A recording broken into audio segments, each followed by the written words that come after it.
I told you you were next. It just skipped me. So who's next?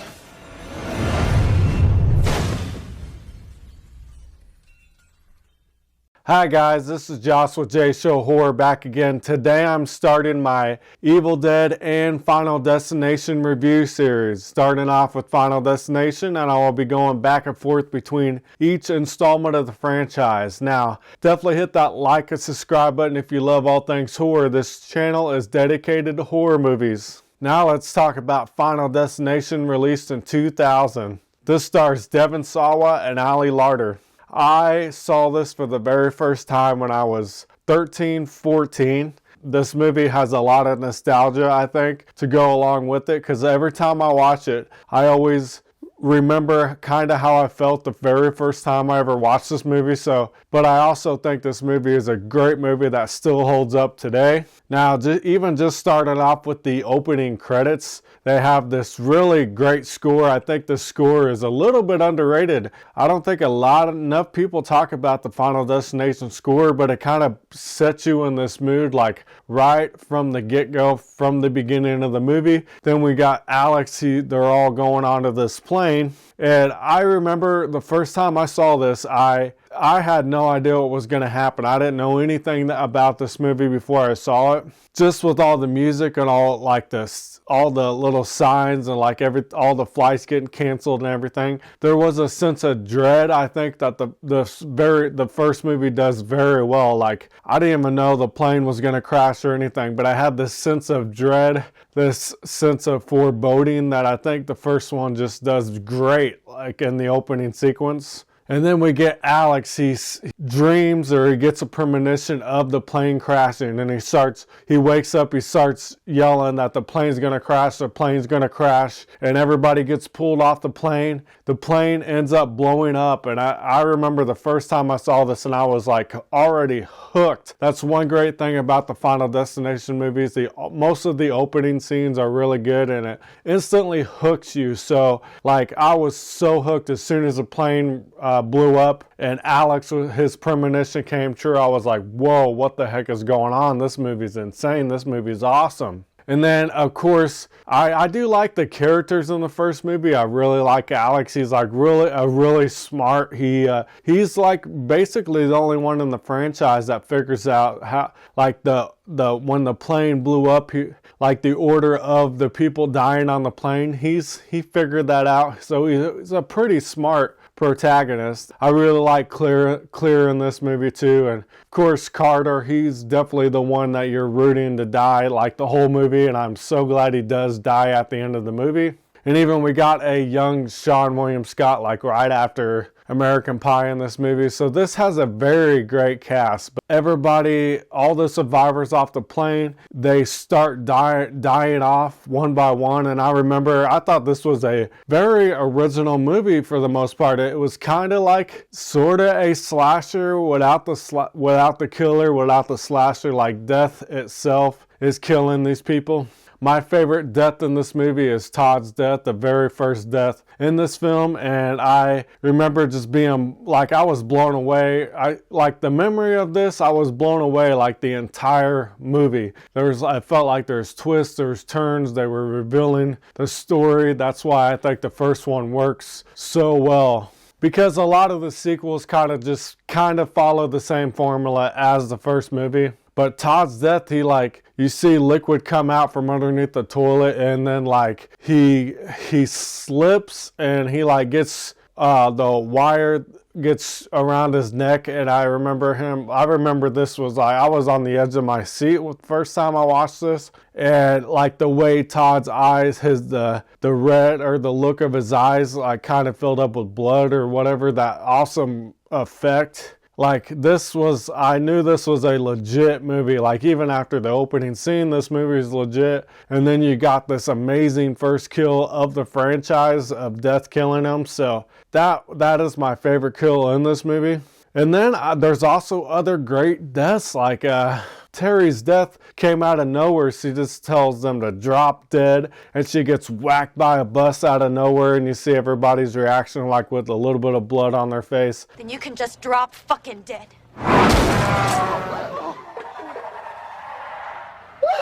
I remember the first time I saw that, it felt like it came out of nowhere, and it shocked me, and I was just loving every minute of this movie, and I still love this movie today. And Miss Luton, I thought Val Luton, I thought she was a great character. I actually kind of really care about this teacher because she lost all those students. She lost the other teachers she worked with, and she has to move. She says she lived there her entire life, but she needs to move. And I love the buildup of her death too. Like when she puts the vodka in the glass and the glass cracks and you see it dripping as she's walking, like very intense stuff. And I also love like all the stuff with them playing the John Denver songs, and John Denver died in a plane crash, but like, and then her, like the glass was dripping onto her into her computer. Then her computer blows up. She gets the glass in her throat, and she like goes to try to get a towel, and then the knives fall on her. Talk about super, super intense, man. And of course, Alex was trying to be there the whole time. He was trying to save Miss Luton, but he was too late because the cops picked him up and